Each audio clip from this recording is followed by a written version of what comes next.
Candidat numéro 15. Alors, si on prend juste une petite minute pour regarder un petit peu l'impression que donne ta copie quand on la regarde au premier coup d'œil. Je vois qu'au niveau de l'écriture, ça m'a l'air lisible, c'est pas irréprochable. Par exemple, ce R, je pense que tu pourrais l'améliorer. Donc peut-être prendre un petit peu plus de temps, écrire moins vite, histoire que tu t'appliques vraiment bien. Surtout que là, je vois que tu n'as fait que 3 pages, donc en 2 heures, tu as largement le temps de bien t'appliquer pour écrire. Au niveau des exercices, je vois qu'ils sont bien séparés. À chaque fois, tu as fait l'effort de me faire le numéro de l'exercice, de m'écrire le numéro de l'exercice, de souligner, de sauter des lignes. Ça, c'est très positif. Peut-être, et encore, c'est pas catastrophique, peut-être tu pourrais sauter une ligne entre chaque question. Je pense que ça sera encore plus clair. Mais dans tous les cas, ça me convient de manière globale. Ici, on y reviendra peut-être en détail. Je pense que... Bon, on verra. On verra le moment venu. Tu commences par l'exercice 7. C'est une bonne idée de commencer par l'exercice qui te paraît le plus facile. En tout cas, tu n'es pas obligé de commencer par l'exercice 1, donc c'est bien de t'être saisi de cette opportunité. Ça, c'est très bien. Ça, moins 25 plus moins 15 plus 7 égale 17. Non, pardon, 25 plus moins 15 plus 7 égale 17. T'es pas tombé dans le même piège que tes camarades, ça c'est très bien. Et ça fait tellement longtemps que j'ai pas vu une bonne réponse que je l'ai oublié. C'est bien ça, c'est 17, ça marche. La formule copiée ensuite à droite dans les formules C3AH3 est une équation. Non, ce que j'attendais en fait c'était une formule de tableur, donc par exemple égale, somme, entre parenthèses. En l'occurrence ici la formule c'était égale B1 au carré, plus le triple de B1, plus 7. Donc sur cet exercice 7, je vois que quand même en quelques minutes, tu as réussi à récupérer 7 points. Et donc c'est une très bonne entrée en matière. Même si j'aurais bien aimé que tu me fasses les dernières questions, mais c'était vraiment les plus compliqués de tout l'énoncé. Alors, exercice 5, tu commences par me rappeler les données de l'énoncé.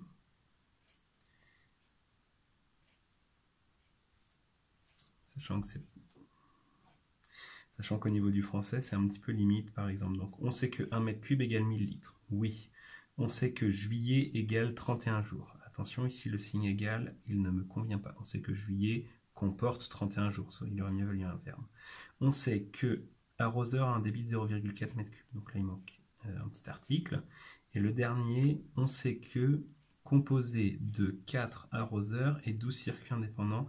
Là, c'est plus du tout une phrase en français. Alors c'est pas catastrophique, mais juste pour information, ces 4 lignes-là, elles n'apportent rien dans ta rédaction. C'est-à-dire que l'énoncé, le correcteur le connaît, donc c'est pas la peine de lui rappeler toutes les informations. Ça te retirera pas de points, hormis peut-être en français, sur les 10 points de la fin. Après, je dis ça n'apporte rien en termes de points. Pour autant, si jamais toi, ça t'aide à bien prendre l'énoncé en main et bien tout assimiler, tu peux continuer à écrire ces 4 lignes. D'accord? Il n'y a pas de souci. Donc, 1 mètre cube x 4, ça fait 0,4 mètres cubes. Non. Si je prends ma calculatrice, 1 x 4, pas de nouveauté, ça fait 4. Donc là, je pense qu'il y a une erreur, c'est 0,1 mètre cube. Et donc 0,4 mètre cube, ça correspond à quoi? Donc là, j'aurais bien aimé avoir une phrase pour m'expliquer ce que tu faisais. Donc x4, ça fait 1,6 mètre cube pour les 4 arroseurs. x12, ça fait 4,8 mètres cubes pour les 12 circuits. Alors attention, puisque chaque circuit est composé de 4 arroseurs. Donc il n'aurait pas fallu faire 12 fois un arroseur. Il aurait fallu faire 12 fois un circuit.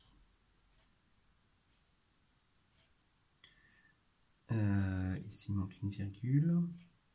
Et donc, tu multiplies par 31. Et de nouveau, les 12 circuits ici, ils consomment ça. Il fallait faire 31 fois ça et pas 31 fois 0,4.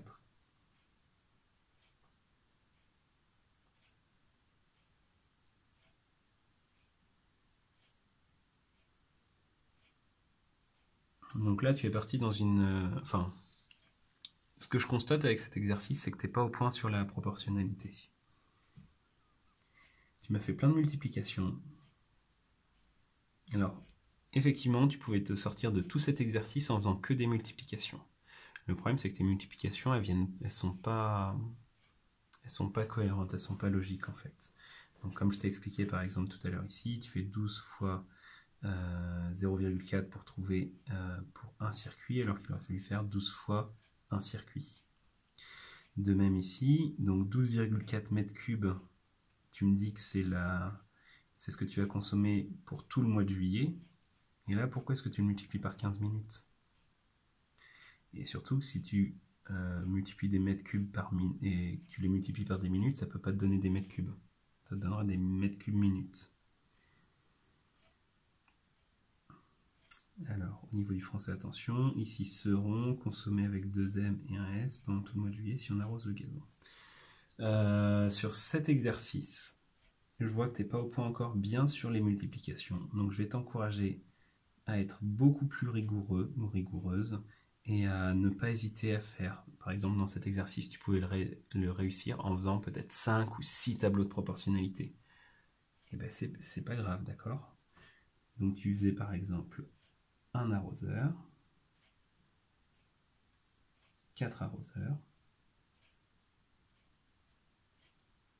Tu savais que ça faisait 0,4 mètres cubes par heure. Donc 4 arroseurs, ça fera 1,6 mètres cubes par heure. Et attention, donc l'unité c'était des 0,4 mètres cubes par heure. Toi, tu as complètement perdu dans ta rédaction la notion de par heure. Et ensuite, tu voulais 12 circuits. Si tu avais fait un tableau, j'espère que... Donc ça, c'était ton premier tableau. J'espère que ton deuxième tableau, 12 circuits, tu n'aurais pas mis ici un arroseur. Enfin, en tout cas, si tu avais fait ton tableau, tu te serais dit, ben non, je ne peux pas passer de 1 arroseur à 12 circuits en multipliant par 12. En multipliant par 12, il faut que je passe de 1 circuit à 12 circuits. Et à ce moment-là, un circuit, on a dit que c'était 4 arroseurs. Donc là, j'espère que tu aurais mis 1,6 mètres cubes par heure. Donc, c'est insuffisant sur cet exercice. C'était un exercice délicat, je suis d'accord, il ne fallait pas s'embrouiller, et toi, bah, tu t'es embrouillé. Je vais te mettre...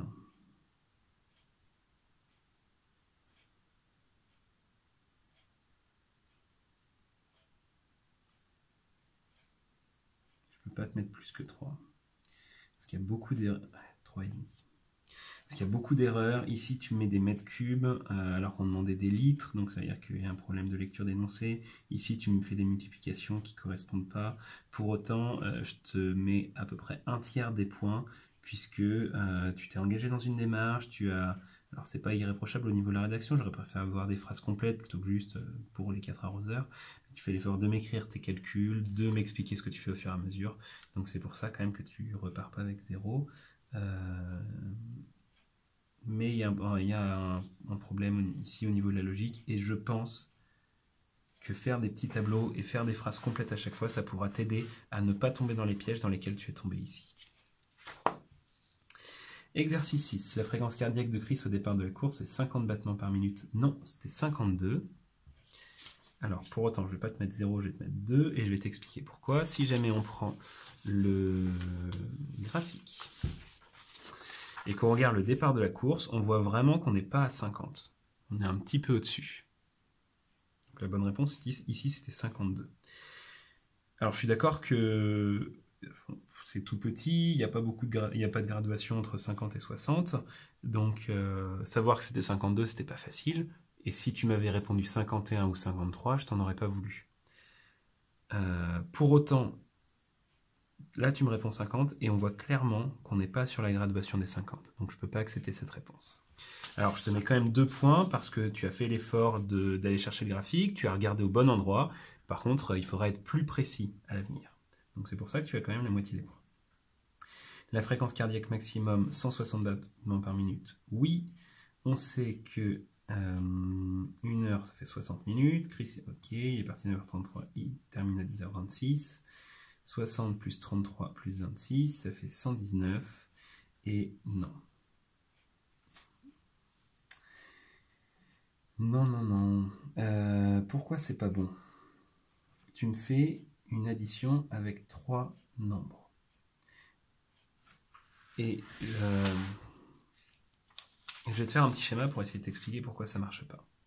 Donc tu as 9h33, c'est le départ, et 10h26, c'est l'arrivée. Donc nous, on va calculer combien est-ce qu'il y a de temps entre ces deux moments. Alors c'est pas très facile comme tu l'as vu que c'est pas dans la même heure.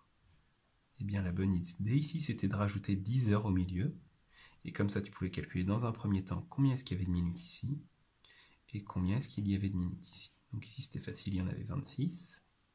Et ici c'était un petit peu moins facile, donc tu avais raison, il fallait prendre en compte le fait qu'il y avait 60 minutes dans une heure, et il fallait prendre en compte ces 33 minutes. Par contre ces 33 minutes, elles sont entre 9h et 9h33. Donc si dans cette heure on a déjà pris 33 minutes, ça veut dire qu'il en reste 27 ici.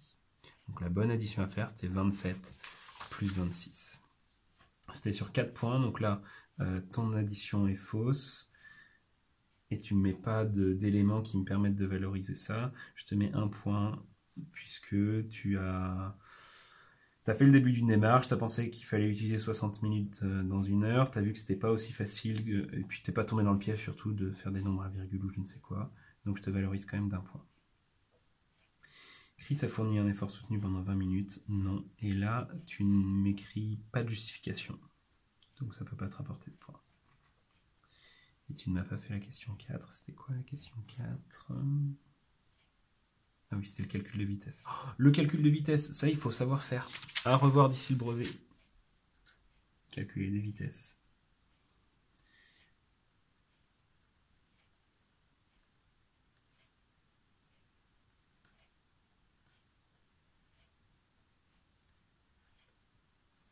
Donc, calcul de vitesse, plus un entraînement sur la proportionnalité.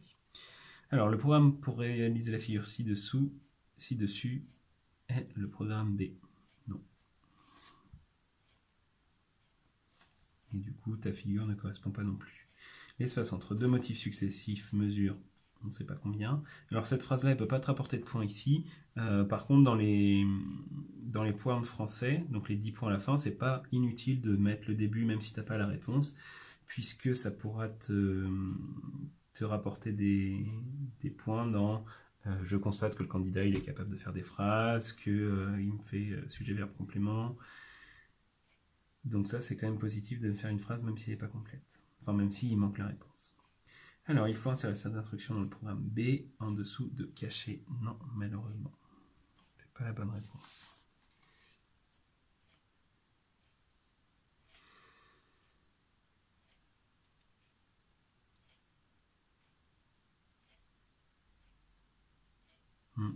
Et bien là, ça tu recopies l'énoncé, et là tu mets QC et j'attends vraiment la suite. Ça peut pas te rapporter de points, ça. Exercice 3, on peut utiliser des carreaux de 10, 14 et 18 cm et tu ne me le justifies pas. Donc attention, là ça fait plusieurs fois que tu me dis des choses sans me les justifier. Donc ici il manque une justification, ici il me manque une justification, bon, ici il n'y a rien, et ici il me manque une justification. Donc attention à ne pas prendre l'habitude de donner des réponses sans justification. De nouveau, tu ne me fais pas la justification, en plus c'était pas la bonne réponse c'était 10, 12, 15 et 20. Mais ici, le fait que ce soit pas la bonne réponse, ça t'empêche pas de récupérer des points. C'est-à-dire que si ici tu m'avais dit les tailles possibles c'est 13, 14 et 17 parce que tu m'avais fait des calculs, tu m'avais fait une démarche, tu aurais peut-être récupéré des points, d'accord? Parce que là j'imagine que tu as réfléchi pour mettre 13, 14 et 17. Et cette réflexion, elle peut être valorisée, d'accord? Si j'avais vu que tu étais parti à faire des divisions, à essayer de travailler sur les multiples, les diviseurs, eh bien ça aurait été positif, ça t'aurait rapporté des points. Donc même si ta réponse est fausse, et que tu sens qu'elle est fausse, écris quand même les justifications. Alors, je me suis trompé ici, tu es dans l'exercice 3. Et tu ne m'as pas du tout fait l'exercice 2 sur la marée. Ah, tu m'as fait la suite de l'exercice 7. Ok, alors, ça c'est faux. Déjà, parce que tu peux pas regrouper les x carrés avec les x, ça c'est interdit.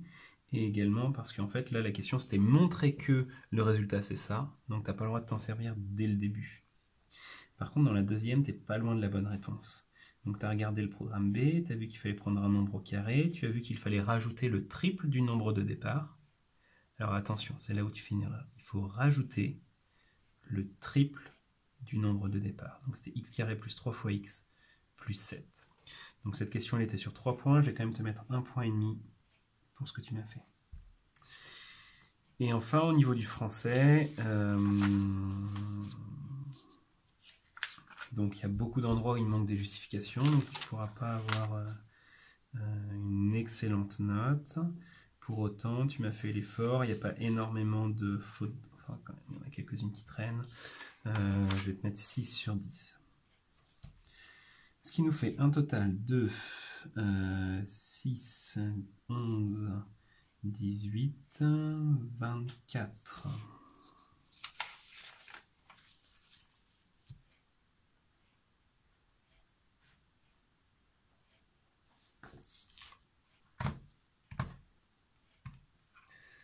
Alors, 3, 5, plus 2, plus 3, plus 1, plus 3, plus 4, plus 6, ça nous fait bien 24 sur 100. Donc, ça ne sera pas suffisant pour le choix du brevet. Il va falloir que tu t'améliores sur plusieurs points. Je pense qu'en géométrie, tu peux gagner des points. Et comme je te l'ai dit tout à l'heure, les calculs de vitesse, tu peux refaire les exercices qu'on a fait cette année. Et il faut que tu t'entraînes sur la proportionnalité. Histoire sur des exercices comme ça, il y en aura forcément un jour du brevet. Alors pas exactement comme ça, mais avec des multiplications et des choses assez abordables. Sur cet exercice, il faut que tu sois performant ou performante. Pour t'entraîner au brevet, donc on va s'entraîner en cours, mais tu peux également aller sur internet, tu tapes brevet maths 2017 et tu trouveras plein d'exercices d'entraînement. Donc je te souhaite bon courage pour tes révisions et j'espère que tu auras une meilleure note le jour du brevet.